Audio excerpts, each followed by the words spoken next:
Good morning. Morning. रुको, कहाँ जा रही हो? अब सर फरहान ने बुलाया। ओह, सर फरहान। वैसे वो कल तुम्हारे घर आए थे ना? जी। अच्छी बात है। घर पर भी और यहाँ पर भी।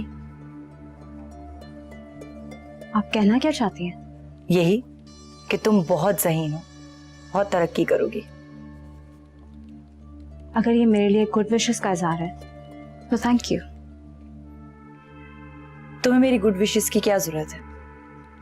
वैसे तुम्हारे सर फरहान तुम्हारे घर क्यों आए थे? रास्ते में मामू की गाड़ी खराब हो गई थी। सर फरहान वहां से इत्तेफाकन गुजर रहे थे, इसलिए हमें घर ड्रॉप कर दिया। इंटरेस्टिंग। अच्छा जाओ, तुम्हारे सर फरहान तुम्हारा वेट कर रहे होंगे। लेकिन सुनो, अगर तुम्हें हेल्प की जरूरत हो तो मुझे जरूर याद करना, मैं तुम्हारे साथ हूं। गो।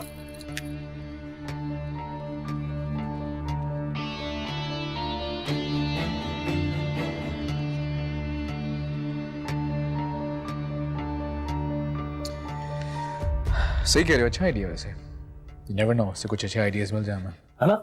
हाँ। मेरा ख्याल है जरूर ट्राई करना चाहिए। अस्सलाम वालेकुम। वालेकुम अस्सलाम। मैंने वेरी गुड मॉर्निंग मनाल। आइए तशरीफ रखें, बैठे। प्लीज।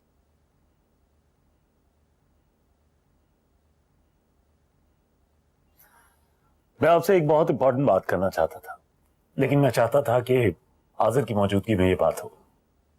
आपके मामू गाजी साहब ने मुझे बताया कि आप पोइट्री लिखती हैं, कभी उर्दू में कभी इंग्लिश में।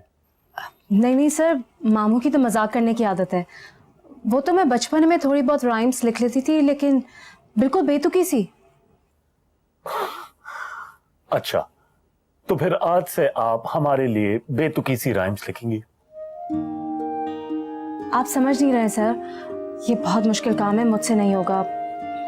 आप प्लीज मामू की बातों पे यकीन ना कीजिए। लिख दो मनाल, इसमें हर्जी क्या है? कोशिश करोगी तो सब कुछ हो जाएगा। अब तो आपको मानना ही पड़ेगा। आज़िर की बात को तो मैं भी नहीं टाल सकता। मुझे तो लगता है कंपनी का असल मालिक यही है। और आप लिखेंगी ना? और वैसे भी अगर आपको कोई प्रॉब्लम पेश आएगी तो Azir will help you with it. आपका आज़िर के साथ काम करना काफी आसान भी होगा। ओके, अब मैं जाऊं?